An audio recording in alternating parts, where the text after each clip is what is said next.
안녕하세요. 세상 돌아보기입니다. 이번 20대 대선을 통해서 이제 정권 교체가 되었죠. 그래서 우리나라를 지키는 우리 정부의 입장이 좀 많이 달라지게 될 것 같아요. 그래서 그 결과 뭐 아직까지는 닥쳐봐야 알겠지만은 일단 지금 몇 개 나왔던 중요한 단어들을 살펴봤을 때 우리가 현재 개발을 추진 중인 우리 무기 체계 혹시 변화가 있지 않을까 이런 예상이 돼요. 그래서 오늘 거기에 대해서 간단히 좀 이야기를 해볼까 합니다. 정권 교체가 됐고 이제 나오는 키워드들이 이래요. 한미일 군사동맹 이렇게 돼 있죠. 현재 그래서 이게 이름은 우리가 이 새로운 동맹 형태를 부를 때 한미일 동맹이라고 부르지만 실제 국가 간의 상황이나 미국과 일본의 필요 또 대중국 또 대러시아 대북한 이런 것들을 봤을 때 약간은 수직 체계화되지 않을까 그런 가능성도 있다고 봅니다. 즉 실제 내용으로 봐서는 미일 한 동맹이 되는 것이죠. 여기에 어떤 우려도 있는 것이고 지금 이런 오늘 언급되는 이런 정권 교체에 따른 우리나라를 지키는 입장의 변화는 상당히 중요한 부분입니다. 엄청나게 중요한 부분이고 어떤 선택을 하느냐에 따라서 균형이 완전히 달라지기 때문에 극단적인 상황으로 치달을 수도 있는 그런 사안들이에요. 그래서 엄청나게 큰 의미가 있는 단어들이고 그 각각에 대해서는 뭐 여러 편의 동영상이 필요할지도 모르겠어요. 그래서 오늘은 일단 무기 체계에 대해서 국한해서 이야기를 드려볼게요. 자, 그런 한미일 군사 동맹 이야기가 나왔고 선제 공격 이야기가 나왔죠. 그리고 뭐 수도권에 사드를 추가 배치한다. 이런 내용이 나왔고 자, 이러한 내용들은 지금 미국과 일본도 상당히 급하게 이를 처리를 하고 있는데 한국의 정권 교체를 맞아서 미국과 일본의 처한 입장을 잘 살펴볼 필요도 있어요. 자, 그래서 이런 것들이 이제 중요한 키워드인데 이거는 이제 다른 동영상들을 통해서 또 다뤄봐야 되겠지요. 오늘은 간략히 이제 무기 체계에 어떤 변화가 있을 수 있겠다. 이런 키워드를 기반으로 봤을 때 이런 의견을 좀 드려볼게요. 자, 여기서도 하나 참고할 수 있는 게 일본 우익의 입장이에요. 이게 이제 선거가 바로 끝난 3월 10일 날 나온 한 유튜브 채널이에요. 아마 다른 일본 우익들의 입장도 비슷한 것 같아요. 여기 보면은 미한 동맹 강화 이렇게 돼 있고 산불 파기 이렇게 돼 있죠. 산불 아마 사드 배치 관련해서 뭐 MD에 가입하지 않겠다. 사드를 추가로 배치하지 않겠다. 그리고 한미일 군사동맹을 하지 않겠다. 대중국 관련해서 엄청난 메시지가 들어있는 것이고 우리가 이때까지 5년간 견지해왔던 그 입장과는 전혀 반대되는 입장인 것이죠. 예. 그리고 사드 추가 뭐 배치 이야기를 한번 이야기했고 맨 마지막 내용이 이제 무기 체계에 대한 언급이 조금 있는데 사실 뭐 다른 부분도 다 무기 체계와 관련이 있습니다만 차근차근 설명드리기로 하고 일본 우익이 직접 거명한 무기 체계는 경항모 그리고 원자력 잠수함 백지화 즉 이게 그들에게는 좀 부담스러운 부분이다. 위에는 동맹관계라는 부분이고 둘째 줄까지는 셋째 줄은 본인들이 한국의 군사력 어떤 강화에 있어서 부담스럽게 느끼는 그런 부분에 대한 구체적인 언급이고 이렇게 좀 해석이 돼요. 자, 그러면 아까 제가 대문 사진에서 언급된 순서대로 간략하게 어떤 상황에 처해지게 될 것인가 그 개연성에 대해서 한번 말씀을 드려보겠습니다. 네. 먼저 항모입니다. 이게 뭐 경항모니 중형항모니 현재 이게 기본 설계 중이죠. 기본 설계라는 것은 이제 우리가 어떤 항모로 가겠다는 걸 확실히 결정하는 것입니다. 이게 지금 진행 중이죠. 작년 국회에서 항모 관련 예산이 다 없어졌다가 다시 살아났죠. 한 7, 80억 정도 기본 예산이 살아나서 기본 설계 중이고 우리가 가지는 시기는 예정대로 진행이 된다면 30년대 초반, 33년 정도로 생각을 하고 있는 것이죠. 네. 그래서 이 부분에 이제 일본이 거부감을 느낀다는 부분이 분명히 이제 느껴진 것이고 국내에서도 의견이 있는 것이죠. 다른 의견이 갈라져 있는 것이죠. 그래서 이거는 향후 정부에서 차기 정부가 어떤 입장을 취하느냐에 따라서는 아주 쉽게 취소될 수 있는 그런 사안이에요. 왜냐하면 지금 설계 예산밖에 안 들어갔으니까요. 예. 자, 그런 부분인데 일본은 반대하는 것이 분명한 것으로 보이고 미국의 경우에는 우리를 대중국 대러시아 전력의 핵심으로 본다. 예. 봤을 때 그리고 또 일본은 예전에 패전국의 지위에 있기 때문에 일본의 무력이 급격히 신장되는 것을 미국이 원치 않을 수도 있다. 예. 마지막까지는 그들이 용인하지 않을 것이다. 한계까지는. 이걸 감안했을 때 우리의 해군력 이미 많이 커져 있기 때문에 그것을 활용한다는 측면에서 용인할 가능성이 좀 있다고 봐요. 항공모함은. 왜냐? 미국의 부담을 많이 덜어줄 수 있으니까. 자, 한미일 동맹이 확실한 상황에서 일본과 한국이 동시에 해군력을 키운다고 했을 때 오케이를 먼저 해줄 나라는 한국이라고 볼 수 있는 것이거든요. 자, 그렇지만 과거로 회귀될 수도 있죠. 일본의 손을 들어줘서. 왜냐하면 미일 한해 구조가 되면 일본의 입김이 세지면 일본을 더 키워줄 수도 있는 것이죠. 지금 분위기로 봐서는 그럴 가능성이 더 높다고 봅니다.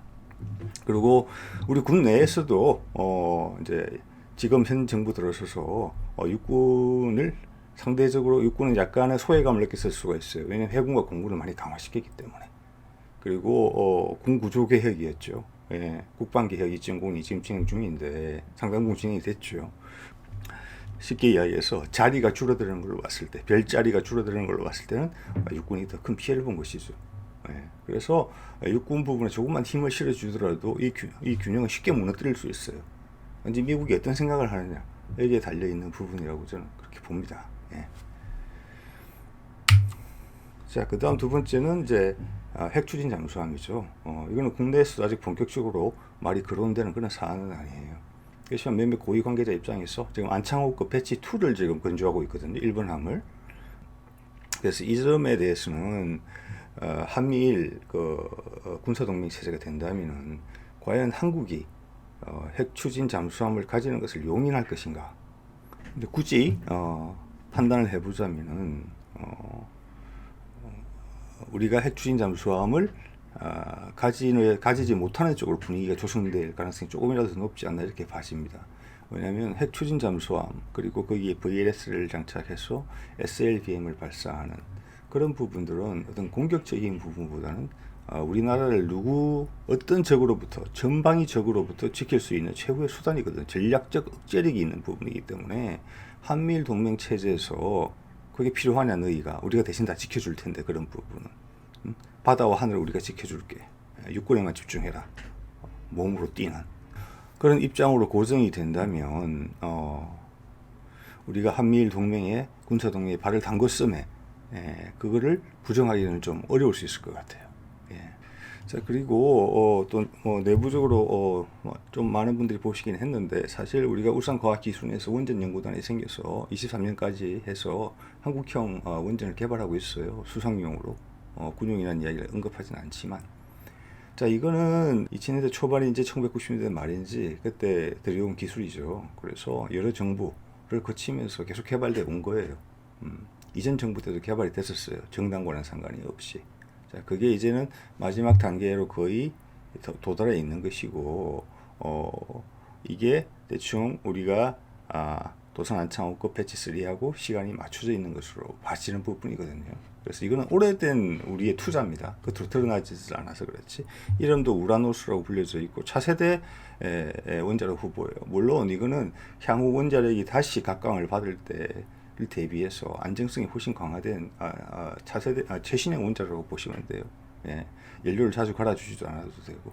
왜냐하면 원자력 발전소의 가장 큰 위험은 어디서 오냐면은 연소 효율이 너무 안 좋아서 오는 거거든요. 그렇지만 워낙 많은 에너지가 나오기 때문에 그걸 무시되어 왔던 건데 많은 에너지가 남은 상태의 폐기물이 나오고 그걸 파묻어야 되기 때문에 방사능 문제가 심각한 거죠. 근데 이런 이제 고속 정식로라고 불리는 이런 형태는 그게 연소율을 거의 극한으로 올린 거예요. 그래서 상당히 안전한 안정성이 많이 확보된 그런 원전인데 이게 군용이 아니면 당연히 민수용으로 쓸 가능성도 높아요. 소형 원전이라는 개념으로 해서. 그렇지만 이걸 하고 있다. 그리고 많이 이제 등장하지는 않지만 여기서 보시면 이제 2020년 한국 원자력 학회에서 나온 우라누스에 대한 정보예요. 제가 처음 찾았던 곳이죠. 여기 보면은 이제 울산과학기술원 돼 있고 LFR 그죠? 납 비스무스를 이용한 액체 냉각 방식입니다. 경수로식으로 물로 생각하는 방식이 아니고 출력도 여기 보면 전기 출력이 18W니까 열 출력으로 환산하면 60MW쯤 돼요. 그러면 미국이나 러시아가 구소련이 초창기 원자력 잠수함에 사용했던 그 열출력과 비슷해요. 거기 들어갔던 경수로 원자로 해. 그래서 일체용 해양용이고, 자 이런 말씀을 드릴 수 있겠고, 자 이게도 이제 큰 변화가 올 가능성이 있다라는 생각을 말씀을 드렸어요, 제가. 자 그다음 이거는 지금 사드를 추가 배치한다. LSM을 우리는 개발을 거의 끝냈단 말이에요. 이번에 이제 LSM 시험 발사도 제가 이런 다뤘죠. 그거는 이미 LSM의 체계 개발은 거의 이제 완성이 됐고, 그 다음 세대 LSM의 후속을 개발한 것 같다. 사정거리가 더 긴 거, 아니면 더 높은 고도로 올라가는 미사일, SM3급이라고 언급을 제가 드렸죠. 이런 걸 개발하는 상황인데, 여기서 사드를 수도권에 추가로 배치한다. 그리고 아까 사드 관련 3부를 폐기하기로 한다. 그 중에 핵심이 뭐냐면은 미국 미사일 방어 시스템이 들어간다는 것이거든요.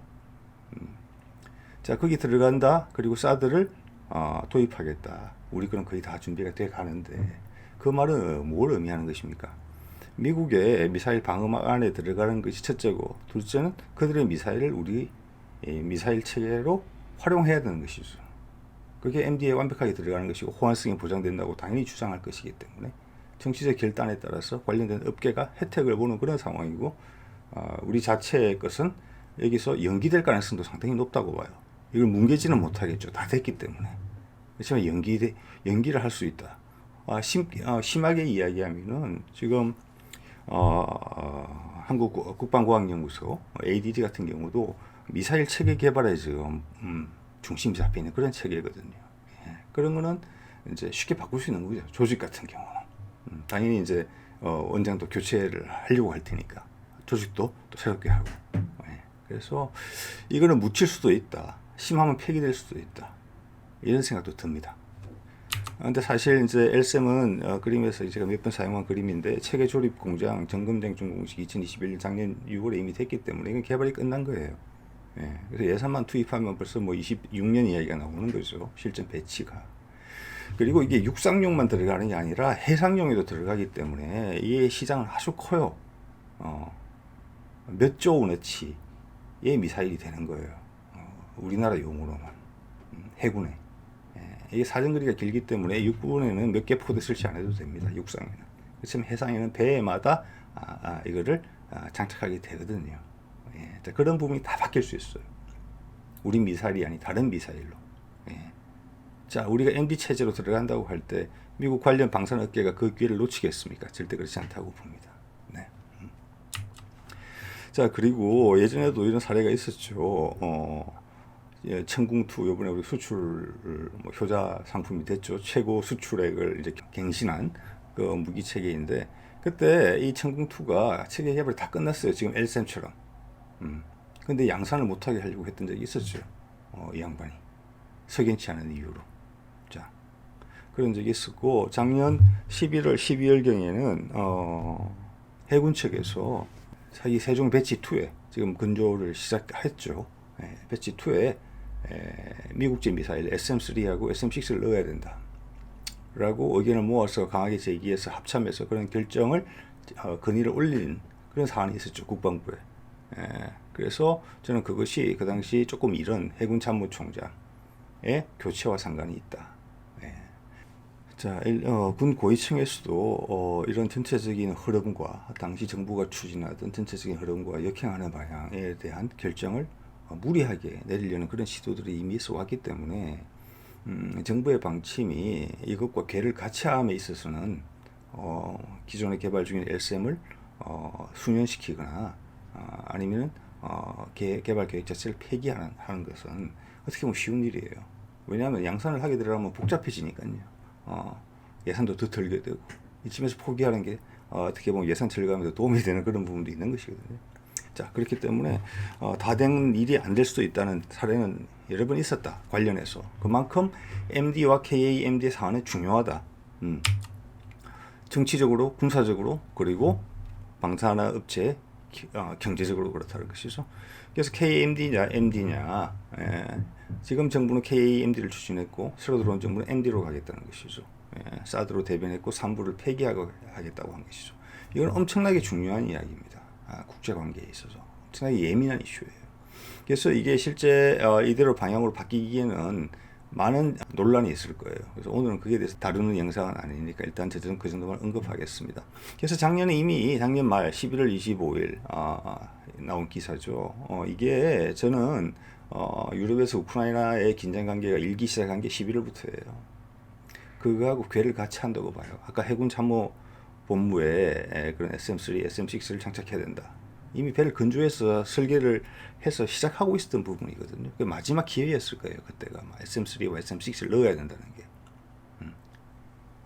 그리고 유럽에서 전운이 감돌기 시작한 긴장을 고조시키고 있던 그 타이밍에 나온 것이기 때문에 그런 쪽으로 이야기를 풀어볼 수도 있는 부분도 있을 것 같아요.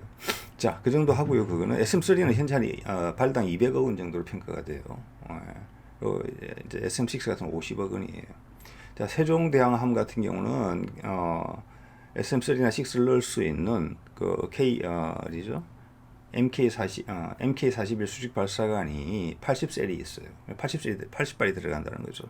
전부 다 SM6로 넣으면 4천억이에요. 근데 거기다가 몇 발씩 넣겠죠, SM3도. 그러면 척당 5천억이 넘어갈 수도 있어요. 우리가 세종대왕함, 기존의 함도 미사일 교체를 하겠죠. 수명이 다 돼가면. 다 돼갔을 겁니다. 그러면 그게 도합 6척에 6발사 480발이에요. 5천억씩 쳐도 우리가 3조 원이죠. 세종대왕함 6척 가지고 거기를 SM3나 SM6로 채우게 되면 그것만 해도 이미 3조 원이에요. 그런데 우리 KDDX도 나오고 있겠죠. 지금 설계 중이니까 고칠 수 있는 겁니다. FFX3, FFX4 그리고 기존에 나왔던 뭐 울산급, 대구급 교체하고 이순신급도 교체해야 되겠죠. 그러면 이거는 5조에서 10조 원 이상에 달하는 미사일 가격만 그런데 큰 비즈니스입니다. 그러면 우리 방산업계 이거를 개발하고 추후 또 추가 개발도 해야 될 그런 업계는 일단 디딤돌을 크게 잃게 되는 것이고 추후 개발해야 될 다른 무기 체계들도 외산으로 갈 가능성이 높은 것이죠. LSM을 개발해서 수익을 내야지 그리고 연구 개발이 이어져야지 그 다음 단계 미사일로 가는 것이죠. 우리도 중간 단계 방어 미사일 그리고 초고고도 방어 시스템을 개발하려고 하고 있잖아요. 그런 거에도 향후에 다 영향을 주게 되고 그 미사일들도 해외로 가야 되는 것이죠. 지금 한번 꺾이면. 자, 그 모든 것들은 우리가 개발하려고 하는 우리의 실력이 외국 미사일과 동등 그 이상은 돼야 된다는 그 자신감이 필요한 것인데 지금 ADD 국방과학연구소의 입장은 LSM 같은 경우에 그가 정부 기관이라서 그렇게 자랑을 잘 하지 않는 것이에요. 그런데 LSM에 있어서만큼 그리고 해군이나 최근 개발하고 있는 미사일에 있어서만큼은 또 뭐 탄도 미사일도 그랬죠. 세계 최고 위력의 탄도. 감히 세계 최고자를 붙이죠. 그리고 조금 전에 말씀드린 해군의 LSM 같은 미사일들도 이렇게 언급을 하고 있죠. 군사 강국의 유사한 미사일 대비 동등 이상의 성능을 가지고 있다고. 자, 이것도 우리 깊이 한번 생각해 봐야 되는 부분입니다. 여러분이 자주 국방에 관심이 있다고 했을 때. 자, 그 다음 마지막에 다룰 주제가 KF-21 시간이 길어지고 있네요. 자, 현재로 봐서는 이제 이걸 공식적으로 이야기를 안 했기 때문에 우리 맹점이 될 수 있을 것 같아요. 제가 다뤘던 영상이죠. 이제는 아시는 분은 다 아실 겁니다. KF-21이 4.5세대로 출발하지만 사실은 5세대 그리고 그 이후 6세대까지 감안한 설계를 가진 비행기라는 것을 그리고 항공모함용도 염두에 두고 있다는 것을 그래서 얼마 전에 그 무인기 지금 무인기 개발이 더 빠르죠. 스텔스 무인기와 KF-21이 같이 비행하는 그런 동영상이 뭐 컴퓨터 그래픽이긴 합니다. 나왔었죠. 6세대를 의미하는 것이죠. 비록 외부의 무장을 달고 있지만 개발도 순조로워서 예전보다 조금 빨리 시험 비행을 하고 있는 것이죠. 2026년, 27년부터 생산이 되게 돼요. 그러면 새로 들어오는 정부가 22년, 금년 22년이니까 27년까지 하게 돼요. 그러면 이 후속 개발에 대한 부분에 대해서는 결정을 할 수 있게 돼요. 자, 많은 돈이 투자했고 국민의 관심을 받고 있기 때문에 현재 이야기 흘러나오는 대로 4.5세대를 120대 정도만 도입하고 추후 당연히 추가 생산이 있겠죠. 전 세계 이제 항공 전력의 트렌드가 어떻게 바뀌느냐에 따라서 4.5세대를 더 생산할 수도 있고 아니면 5세대를 생산하지 않고 바로 6세대로 넘어갈 수도 있고 이런 상황이기 때문에 일단 120대 이야기만 나왔는데 사실은 전체 KF21의 플랫폼은 우리나라 공군 전체를 대체할 수 있을 만큼 생산이 당연히 되는 거죠. 단지 그게 5세대냐 6세대냐 4.5세대냐 그 차이인 것이죠. 그래서 1차적으로 4.5세대 120기만 도입한다. 그리고 우리도 지금 F-35 여러 가지 문제가 있다는 말씀을 드렸고 이거 추가 도입에 대한 잊을만 하면은 여러 국방 언론에서 언급하고 있죠. 국방 기자들이 더 사야 된다고. 그래서 그 대책점에 있었던 게 KF-21의 개발이에요. 예. 서로 같이 갈 수 없는 부분이죠. 예. 그래서 제가 여러 가지 상황을 봤을 때 현재 우리가 F-35를 40대 도입해 하고 있는데 현재 완성이 되지 않은 기체잖아요. 미국에서 그걸 인정을 하고 있고 이 문제점들을 좀 개선할 수 있을까 없을까 미국 공군이 고민을 하고 있는 부분이죠. 예. 그런 상황에서 해외 판매를 촉진하고 있어요. 그래서 조금 똘망똘망한 나라들은 F-40을 사지 않고 있어요. 오히려 라팔이 인기가 올라가는 이유가 그거예요. 유럽 국가들 그리고 판단력을 갖춘 중동의 국가들이 이걸 사지 않고 있어요. F-35를. 자, 그렇게 되면은 120기 정도만 도입을 하고 우리가 분명히 한미일 군사동맹 체제에 들어가면 F-35 추가 도입에 대한 압박을 당연히 받게 됩니다.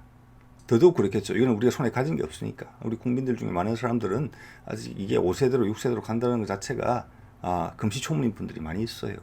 예. 그래서 4.5세대로 중단을 시킨다고 했을 때 큰 거부감이 없을 거예요. 관련 업계나 몇몇 전문가들 빼고는 그냥 가면 되는 거예요. 예. 그리고 이미 F-35의 홍보 우수성에 대해서는 왜곡되었지만 그건 이미 정지 작업이 많이 돼 있죠. 일부 뭐 밀떡들이나 거기에 대해서 부정적인 생각을 갖고 있는 것이고 밀떡 커뮤니티에서 그 말을 하기 어려운 상황이 있잖아요. 예. 그걸 몇 년 동안 지켜내온 거예요, 그 사람들이. 예. 당연히 F-35가 들어온다고 봐야 됩니다. 일본도 100대 이상 샀는데. 예. 자, 그러면 LCM하고 같은 거예요. KF-21은 여기서 연구가 멈춰지거나 수년될 수밖에 없고 그 이후로는 5세대, 6세대 전투기를 해외 전투기를 사야 된다는 것이죠. 그럴 개연성에 대해서 이야기하는 겁니다. 자, 이것도 뭐 예전에 제가 만든 거지만 미국에서도 언론들 큰 언론들이죠. 조금만 찾아보면 F-35가 가진 문제점을 알 수 있어요. 그래서 미국 공군에 바이든 행정부 들어와서 미국 공군의 최수뇌부들이 판단하는 내용이에요. 이것이. 그래서 F-36을 긴급 등판시키겠다. 그리고 6세대도 2036까지 앞당겨 개발하겠다. 이런 무리한 이야기가 나오고 있는 거예요. 10년 만에 두 기종을 개발하겠다는 거거든요. 6세대도 2030년까지. 물론 F-36 같은 거는 기존에 있던 기체를 현대화 시켜서 하는 거니까 부담은 좀 덜 하겠지만 그래도 무리는 무리예요. 네. 자, 저거는 그만큼 F-35에 대해서 미 공군 수뇌부가 불안하게 느낀다는 것이죠. 그래서 어떻게든 저기를 소프트 랜딩 시키려고 노력하고 있어요. 네. 그 중에 하나가 해외 판매를 촉진하는 거예요. 우리가 그 타겟이 될 수가 있어요. 한미일 군사동맹이 강화가 되고 수직 체계로 된다면 미일 한해 수직 체계. 우리가 업무 분장을 받게 될 거거든요. 지금은 전방이 자주 국방이지만, 그렇죠. 주적을 북한으로 한다는 것은 육군밖에 안 되는 거예요. 그래서 주적을 어디로 삼느냐가 중요한 겁니다. 지금 전방이 우리한테 위협을 가할 수 있는 누구나 다죠. 그렇지만 지금 주적을 북한으로 바뀔 가능성이 있다는 것을 일본 언론들이 이야기를 하고 있는 것이잖아요. 그러면 육군의 강화예요. 해군과 공군은 강할 필요가 없는 것이죠. 그리고 우리가 원자력 추진 잠수함을 가질 필요가 없는 것이죠. 전략적 억제력인데 그것은 미국 핵잠이 와서 있으면 되는 것이죠. 미국 입장에서는 괜히 한국이 이걸 가졌을 때 일본을 자극할 수가 있기 때문에 관리가 어려워지는 거죠. 그래서 그 각각의 하나의 단어들은 큰 의미를 가지고 있습니다. 오늘은 여기서 중국에 대한 이야기는 언급도 안 했어요. 그 외에 국제 정세에 대한 이야기. 자, 그거는 이제 다른 또 시간이 많으니까 다음 기회에 또 반드시 다루게 될 것 같고요. 오늘은 그 초벌로 여러분들이 익숙한 내용에다가 새로운 환경이 바뀌었을 때 이런 익숙한 것들이 어떻게 바뀔 수 있을 것인지에 대한 말씀을 좀 드려봤네요. 오늘은 여기까지 하겠습니다. 네.